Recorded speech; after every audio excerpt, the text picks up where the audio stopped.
নমস্কার, সুতপা রান্নাঘরে আপনাদের অনেক অনেক স্বাগত। তো আজকে আমি বানাবো টমেটো আলু পোস্ত। তো তার জন্য কি কি উপকরণ লাগবে, কেমনভাবে কি বানাচ্ছি দেখতে থাকুন পুরো ভিডিওটা।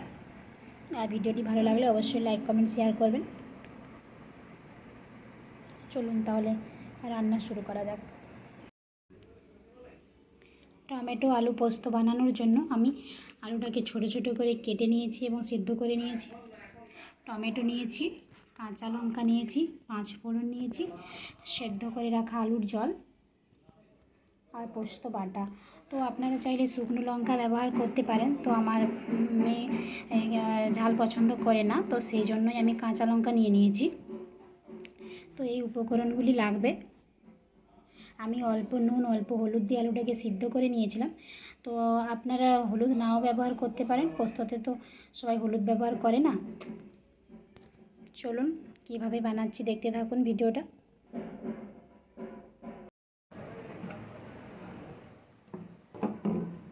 এরপর কড়াইতে পরিমাণ মতো সর্ষের তেল দিয়ে দেবো।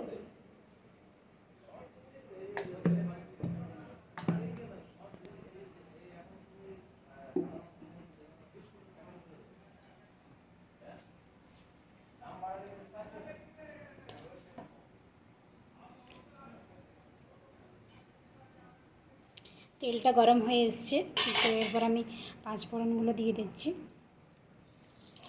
এবং তেলটা গরম হয়ে গেছে।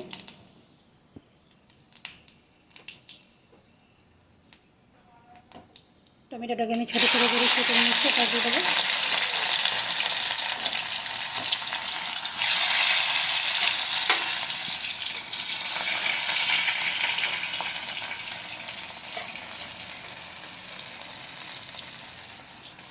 এরপর আলুটা, কাঁচা লঙ্কা সব একসাথে দিয়ে দিচ্ছি।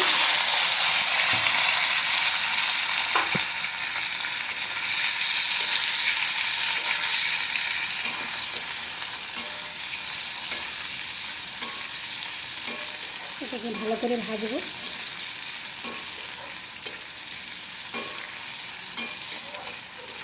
আপনারা চাইলে আলুটাকে সেদ্ধ নাও করতে পারেন, ভেজেও করতে পারেন বা সেদ্ধ করেও করতে পারেন।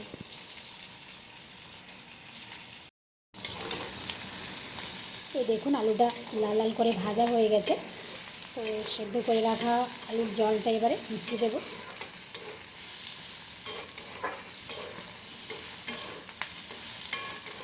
কোনো কিছু সবজি বাড়িতে না থাকলে অবশ্যই ডাল ভাতের সাথে খুবই ভালো লাগে খেতে।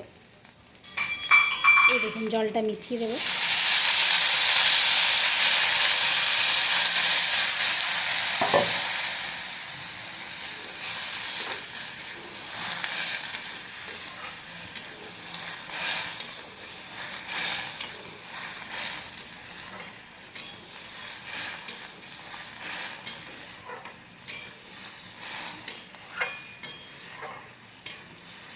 তো এটা একটু ফুটুক ভালো করে, তবে জল আমার লাগবে না। শুকনো শুকনো করে বানাবো আলু পোস্তটা, খেতে অনেকটা টেস্টি হয়। তো আপনারা চাইলে পেঁয়াজও দিতে পারেন, তো আমি পেঁয়াজ দিইনি, আমি আজকে নিরামিষ বানিয়েছি।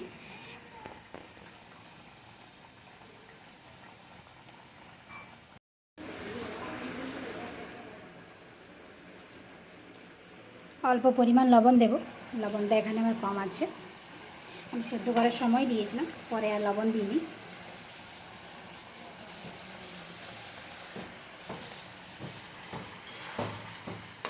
এই দেখুন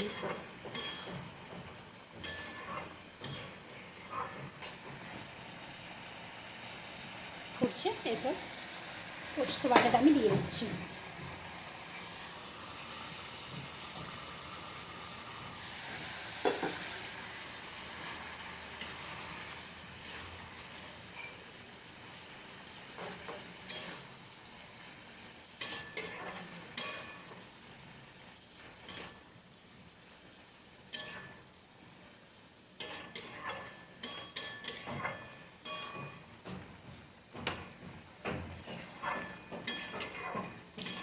তো পোস্তটা দেওয়া হয়ে গেছে। এরপর আমি বেশিক্ষণ আর ফোটাবো না, আলু পোস্ত রেডি হয়ে গেছে। এরপর আমি গ্যাসটাকে বন্ধ করে দেবো। তো দেখুন গ্যাসটা বন্ধ করে দিয়েছি। এরপর আমি 5 মিনিট রেখে দেবো। 5 মিনিট দেখুন কালারটা কি এসেছে।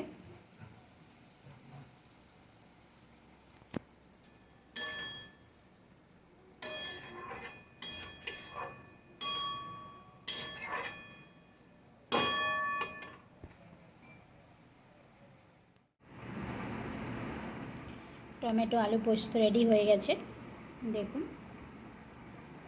তো এটা ভাত, রুটি, লুচি, পরোটা সব কিছুর সঙ্গেই খেতে ভালো লাগে। তো অবশ্যই বাড়িতে বানাবেন আলু পোস্ত টমেটো দিয়ে, খেতে খুব সুন্দর লাগে। আজকের ভিডিওটা তাহলে এখানেই শেষ করছি। সবাই ভালো থাকবেন, সুস্থ থাকবেন, সাবধানে থাকবেন। ধন্যবাদ।